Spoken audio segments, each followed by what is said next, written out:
Hi. So as you saw over the last couple of days, the channel got hacked by crypto enthusiasts who then privated all the videos and streamed their own thing. At this point, the situation has been hopefully resolved. I have control of the channel back. And I wanted to make some kind of video to address that, and mostly to try and warn other creators about what happened. Because now, with a little bit of time to go back and look over everything that happened, I did learn how I got hacked, and it was a creator-targeted phishing attack that was successful. It is deeply embarrassing and extremely frustrating to have had it happen to me and to have fallen for it. This is probably one of the least proudest moments of my life. But I think it's important that I say everything that happened, because then maybe other creators can learn from it and be wary. Okay, I'm going to try and explain this. I received a message via Discord on April 9th, which looked like this. Hi there, my name is Thomas Elmers, and I'm a copyright specialist from Semantics.fm. Next month, we're launching a new project called Semantics Ultimate Edition. This will be a program in which it will be possible to use all our sample packs by subscription. We would like to invite you to take part in our advertising campaign. We'd like to order pre-rolls on your channel. Are you interested in this offer? May I send you more information in a separate letter? Thanks. Before I even begin to talk to sponsors, I always, do at least a little bit of a background check. So I went to Semantics FM. It's an audio sample pack. It's a legitimate business. So I said, sure, send me an email. They did. And they explained that this product they wanted to promote, Semantics Ultimate Edition, is a subscription pack, in which you get access to a bunch of their samples based on a monthly subscription. Once we went back and forth there a little bit, I said, looks good. Do you have an agreement to sign, or what info do you need from me?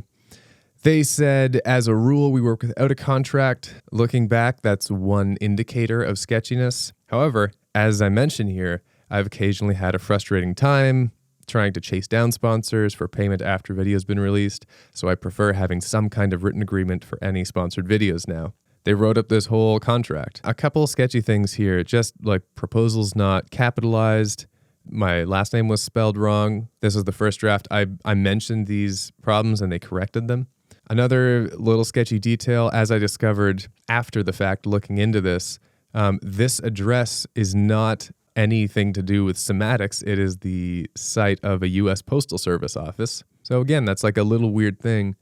But in the moment, why would I ever Google map their address unless I'm already suspicious, At that point, they're like, okay, here's the link to download Semantics Ultimate Edition. I'm not going to provide the actual link to this because even though I'm telling you literally right now that this is a virus, I know that some people will download it anyways because humans are curious. So I'm not going to provide you the link to screw yourself over. This all looks up to code. It's a whole page, closed version for promoters. It's got the tech specs, has all that kind of stuff, and then a download button at the bottom. When I tried to download it, Google Chrome would not let me.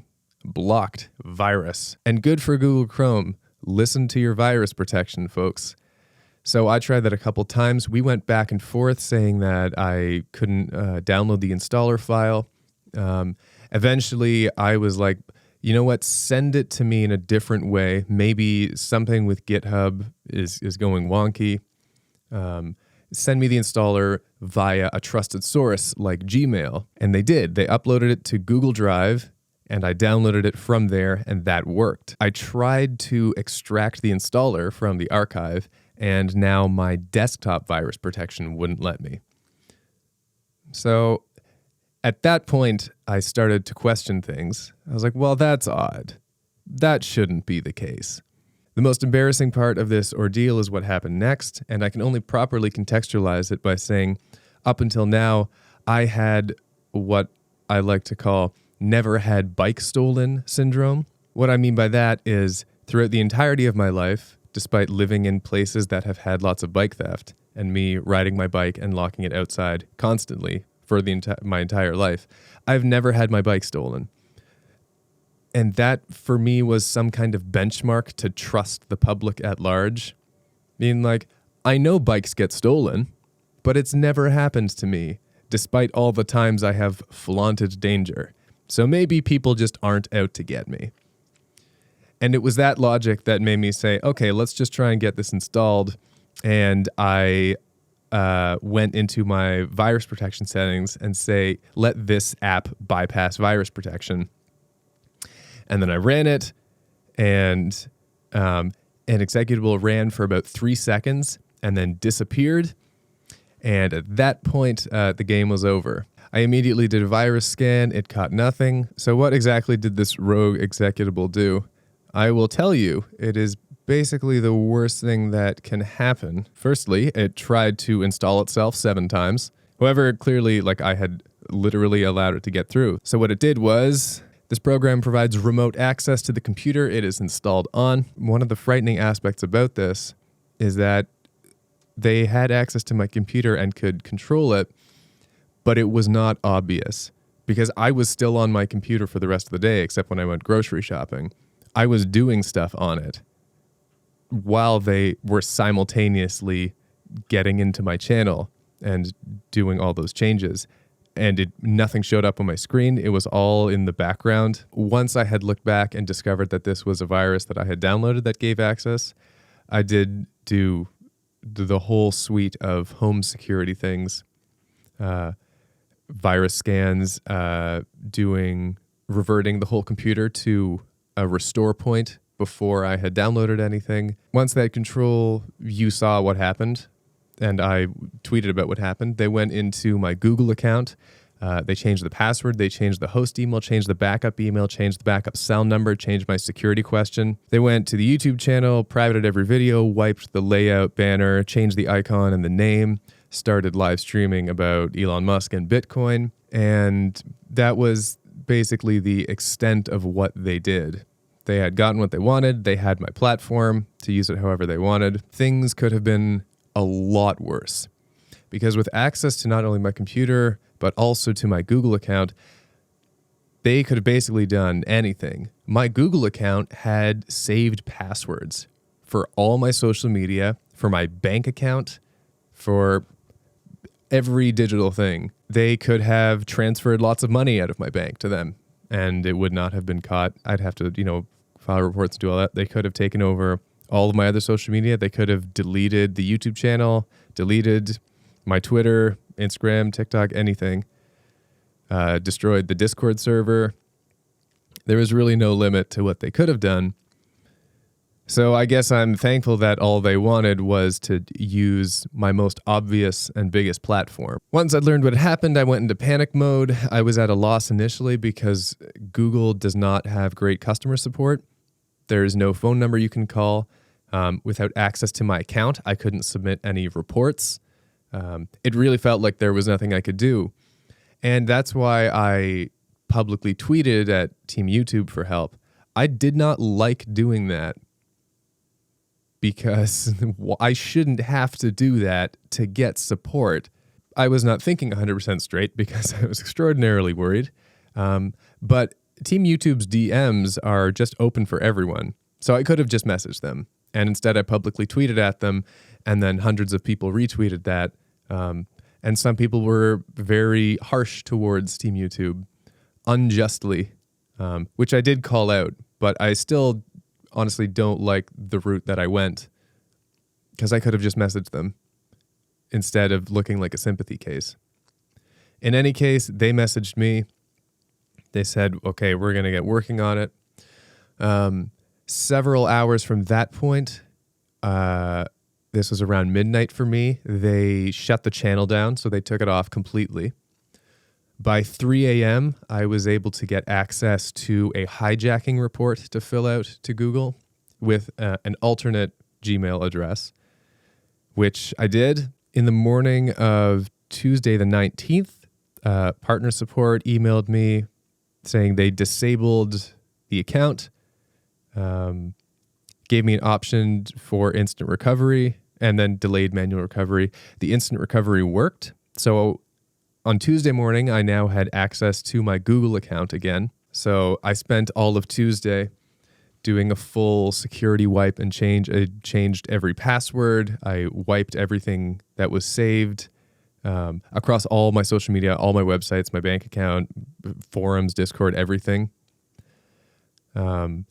Writing down backup codes on I now have like a paper physical thing of backup codes that I can use to log into accounts, authenticator apps. It was a long day of security. Then on Wednesday, the 20th, at around 5 p.m., they emailed me again saying that that they had recovered the account. Access was back in my hands. And at that point, I needed to start the process of manually making public all the videos again, doing the layout, doing the icon and the banner, which I have been doing. That's the whole how it happened. And really only two other things, I guess three other things I want to say. One, a huge thank you to YouTube's partner support. I have heard far worse stories than mine happen. And for me to get that kind of response quickly, to have recovered the entirety of the account in like a day and a half, that's really good. So as much as it's popular to rag on YouTube for changes or for how they operate, really give them credit for this. This was very good tech support. They solved the problem remarkably speedily. And they were pretty understanding in the emails that we had. So kudos to them. I thank you so much, because this was something that I brought onto myself. It was not YouTube's fault at all, but they fixed it. Or at least that end of it. The second thing I want to say is a warning to other creators. When you hear stories about people getting phished or scammed, you think stories that happen to like our grandparents. My grandmother had a situation where a scammer phoned her posing as her bank and said, you need to move, like your account has been compromised. You need to move money into this other account or you're going to lose it. And when we young people hear about stuff like that, we're like, that's so obvious. Who would ever fall for that? And I want to say that you're right. We would never fall for that. But scammers aren't stupid. So they adjust their tactics to be effective to the people that they're targeting. The reason why this worked on me was, one, because of my trusting nature, which has been destroyed. But two, because everything that happened was so mundane. Every step I did with this scammer were steps that I had done with legitimate sponsors, except for the very end of things where I actually installed the executable, which is 100% on me. Be wary.